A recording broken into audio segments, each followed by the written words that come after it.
मेरे प्यारे साथियों, वाहिगुरु जी का खालसा, वाहिगुरु जी की फतेह। परसों हमने 7वीं अष्टपदी आरंभ की, पवित्र बाणी श्री सुखमनी साहिब जी की। उसमें हमने एक श्लोक की विचार की है। आज हम धन साहिब श्री गुरु अर्जन देव जी महाराज की पावन बाणी श्री सुखमनी साहिब की 7वीं अष्टपदी की पहली पौड़ी का चिंतन करेंगे।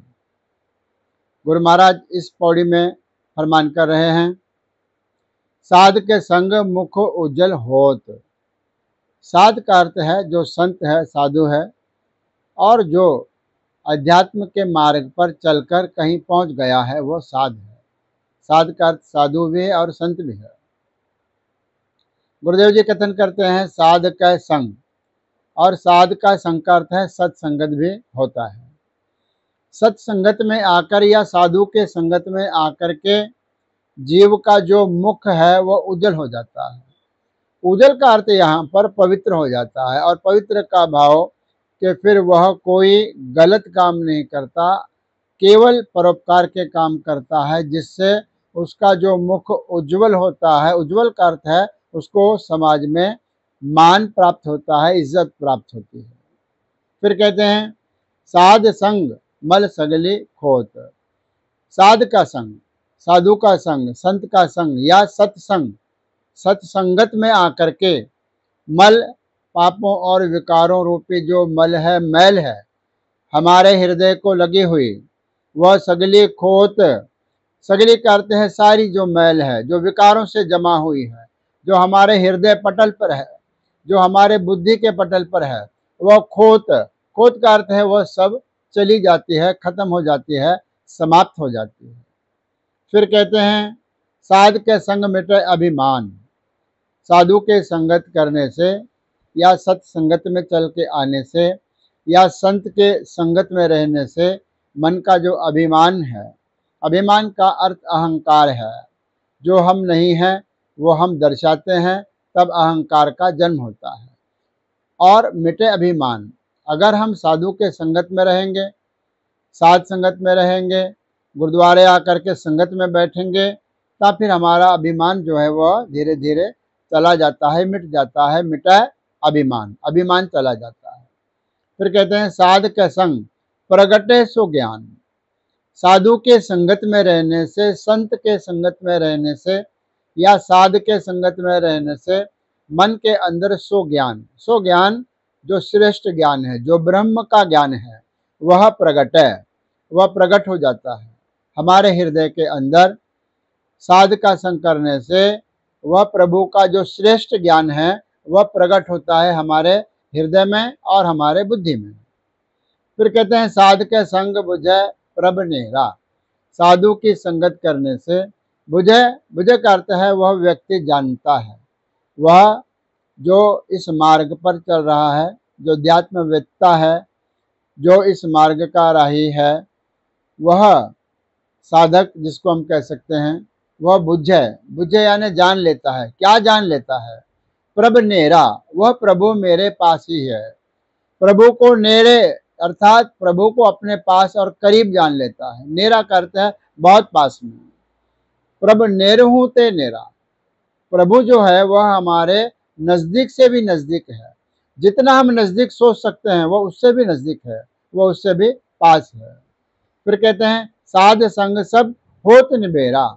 साधु के संगत में रहने से या सत्संगत में चल के आने से सब होत निबेरा, हर प्रकार का निबेड़ा हो जाता है।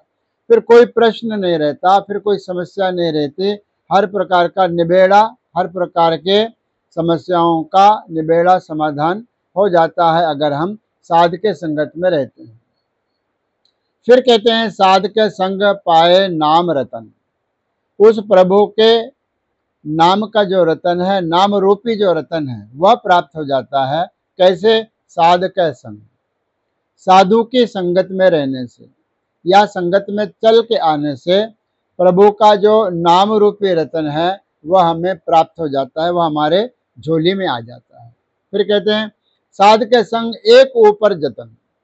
साध के संगत में आने से एक ऊपर का अर्थ है वह एक जो परमात्मा है उसको प्राप्त करने का जतन आरंभ हो जाता है। एक ऊपर जतन का अर्थ है वो एक सबसे ऊपर जो परमात्मा है उसको प्राप्त करने का यतन, यानी वह अलग अलग प्रकार के नेम करता है, विधियां करता है, सेवा करता है, सिमरन करता है और एक को प्राप्त करने का यत्न करता है।